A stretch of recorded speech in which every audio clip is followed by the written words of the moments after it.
I grew up in Wisconsin, and the culture there was very much surrounded around drinking. My parents let me start drinking when I was 12, and I would, start partying with them and everything. Ever since I was a child, like, I would see them partying and I'd be like, I want to be just like that. So once it was finally time for me to be allowed to drink, I took that and I ran with it, and it was so exciting for me, but it did expose me to a lot of dangerous situations, including when I was 13, a sexual assault, and that rocked me. And because I had been, exposed to these coping mechanisms like drinking, naturally that's what I gravitated towards, and I would just drink and drink and drink and drink, and also gravitated towards being promiscuous because that, first sexual experience was taken away from me. When I was 17, I was arrested for fighting, and because of that I stopped drinking and I started smoking weed instead, and I smoked weed for probably 2 years, and I started getting into psychedelics, and that led me into the New Age very quickly. And if you don't know what New Age is, it's like it's the occult. It's essentially witchcraft. They disguise it as love is light. It was just so enticing to me, to the crystals, the tarot cards, the astrology, the astral projection and meditation, all of these things.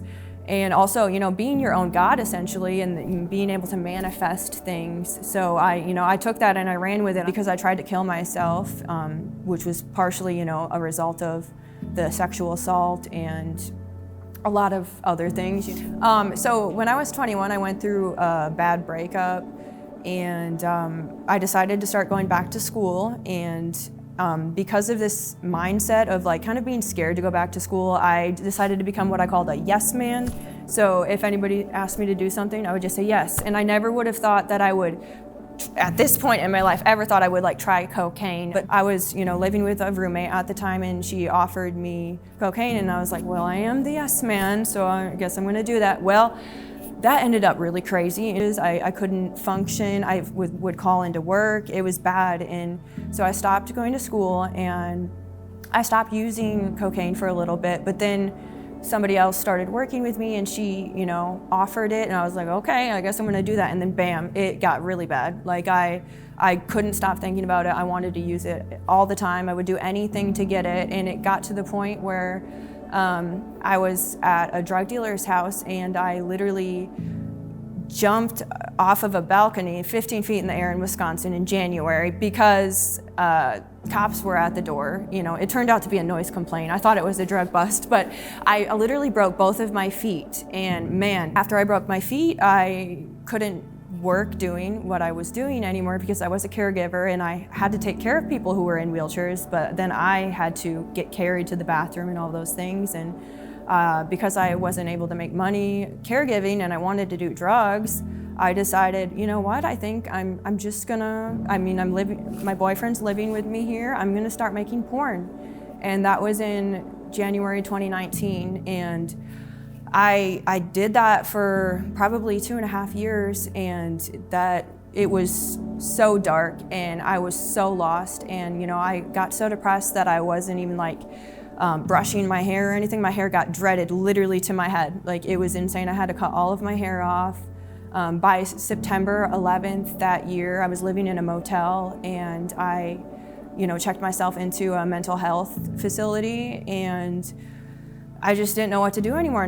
But as soon as I got out, I started doing drugs again, and I went even harder, even crazier. And by the time COVID happened, I was making a lot of money doing what I was doing, and I was just spending all of it on drugs and alcohol so I could keep up the facade of even making those videos, because I hated doing it, but I needed to drink and do drugs, and I needed to drink and do drugs to even make this stuff. So it was just an endless cycle of repeating that. And at the time too, I was obsessed with myself, because I thought I had a higher self, that it was all up to me and me connecting to my higher self. So I thought I had this obsession with recording myself in the terrible state I was in, recording myself doing drugs, recording myself crying, recording myself trying to do better or trying to do worse, literally just recording and documenting everything, because I had this idea in my mind that I was gonna start this like YouTube or something like that one day, because I knew in my mind, I said, I am going to get better. This is really, really bad right now, but I'm gonna get better, and I'm gonna tell everybody like, this is how you get better, because I did this and I can help you because this is how I saved myself. But it was literally never going to be myself who saved myself, because it was always going to be Jesus. And I mean, God knew that. Maybe that's part of the reason why I documented those, so that I could, realize and truly come to my knees and humble myself in that way. And I also, brief mention, I literally, a year and a half after breaking my feet, I broke my right elbow while I was drunk. Then 2 weeks later, broke my left wrist. I mean, I had surgery on it and everything. God was definitely trying to get a hold of me. I was in the New Age from 19 to 25 years old, like deep into it, obsessed with it. I mean, my whole entire house was full of like chakras, not full of chakras, but full of like chakra posters, books about astrology, the tarot cards, crystals, all that. Spent thousands of dollars on these things. And my dad gave me this book. It was a Christian book, and he gave it to me, and I was like, what is this? This is so stupid. I remember reading it, and Jesus is like speaking in it, saying like, you're nothing without me. And I'm like, who does this guy think he is, telling me, Cara, that I'm nothing without him? Like, that's the dumbest thing I've ever heard. Like, basically, I am God. Like, what are you talking about? And I thought it was just so stupid. And I'm 25 years old at this time, and I had been in the New Age, like I said, for 6 years at this point, and I was obsessed with meditation. Like, I was doing it every day, always like wanting to visualize and see something, and I never did unless I was on hallucinogens. But then this moment came, maybe a few weeks after I read that book and thought that Jesus was the dumbest thing and dumbest idea ever, that he would think that he was like better than me, or that I would need him in any form. And mind you, I literally had so much depression and anxiety, and like literally hated myself, but it was disguised under this facade of like acting like I loved myself to an excess. But anyway, I was meditating in my living room at the time, and I was living in a house next to my parents' house, and I was just it was a guided meditation even, and I was just trying to visualize whatever, and like I said, I'd never seen anything really. I tried to imagine things, but at this point, like literally so it's probably gonna sound insane, like I'm even making it up, but God reveals himself to you or to people in different ways, and this is just how he revealed himself to me. And I guess I even thought, like, why didn't you come sooner? Like, I feel like I needed you then, but God knew exactly when I was ready. And I guess that was, when I was ready.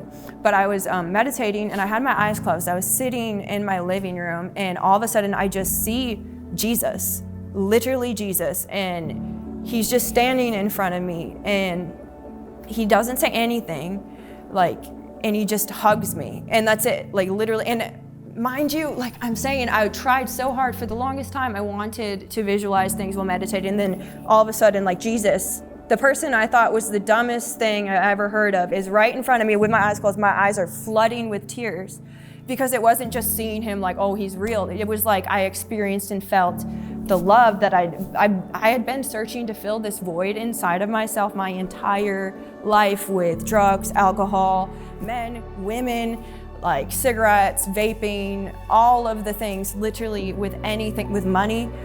And it was like everything that I was looking for to fill that void in my entire life, it was just filled. It was literally like the answer was right there. And I knew right in that moment, like, Jesus is real. Like, whatever is written in that book, the Bible, like, I need to study this. I need to figure it out, because there's something, like, Jesus literally just hugged me, and the feeling, I cannot even compare it to anything. I was given a peace that surpasses understanding. And at first, I was reading the Bible, trying to understand how New Age fits into the Bible and Christianity. So I started right at Genesis and just went through it. And then I quickly realized it doesn't. I had been lied to. I'd been so deceived, and that is literally, the apple from the very beginning, the serpent trying to, tell Eve that there was something outside of God that was to be desired, and that it would give you, knowledge, and you would be like God. That was the New Age for me. Like I was completely deceived. And once I realized that, I was like, wow, like I have been lied to. I grabbed all my New Age stuff, all of it, and I didn't care how much money it cost. I threw it all away. And God was already like starting to clean up my life. I had quit smoking cigarettes. I had smoked cigarettes for 9 years, vaped for like 9 months probably. And he was cleaning me up. And yeah, so after I had that encounter with Jesus, threw away my New Age stuff. I'm not really sure what order it happened in, but I did delete my porn accounts that I was making even passive income on at that time. And I was like, I choose Jesus. I'm not going to do this.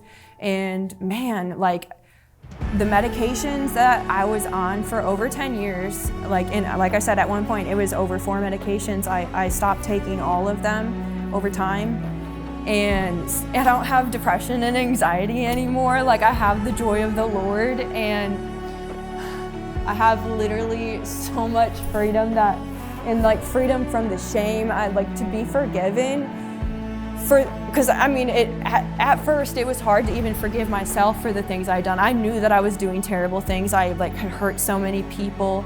I had, hurt myself. It took a while for a lot of the natural physical consequences to subside, from all of the decisions that I had made. But man, God cleaned me up. He restored everything. Like I can't even believe, I'm literally in awe at how much He's changed me, like literally, and I am a new creation, which is why I'm not afraid to tell my testimony and share the terrible, terrible, terrible things I did, because it just glorifies the amazing thing that Jesus Christ did for me, that He died for me, that 3 days later He resurrected, and that, He's forgiven my sins, and I'm so unworthy, but His grace is so sufficient. He is enough, and I can't wait to be helping women find their true identity in Christ. And this is just a small portion of my testimony, but yeah, God did it. I know I didn't, and I envisioned to be able to sit here and tell this story, but I thought it was going to be Cara who saved herself, and it wasn't. It was Jesus.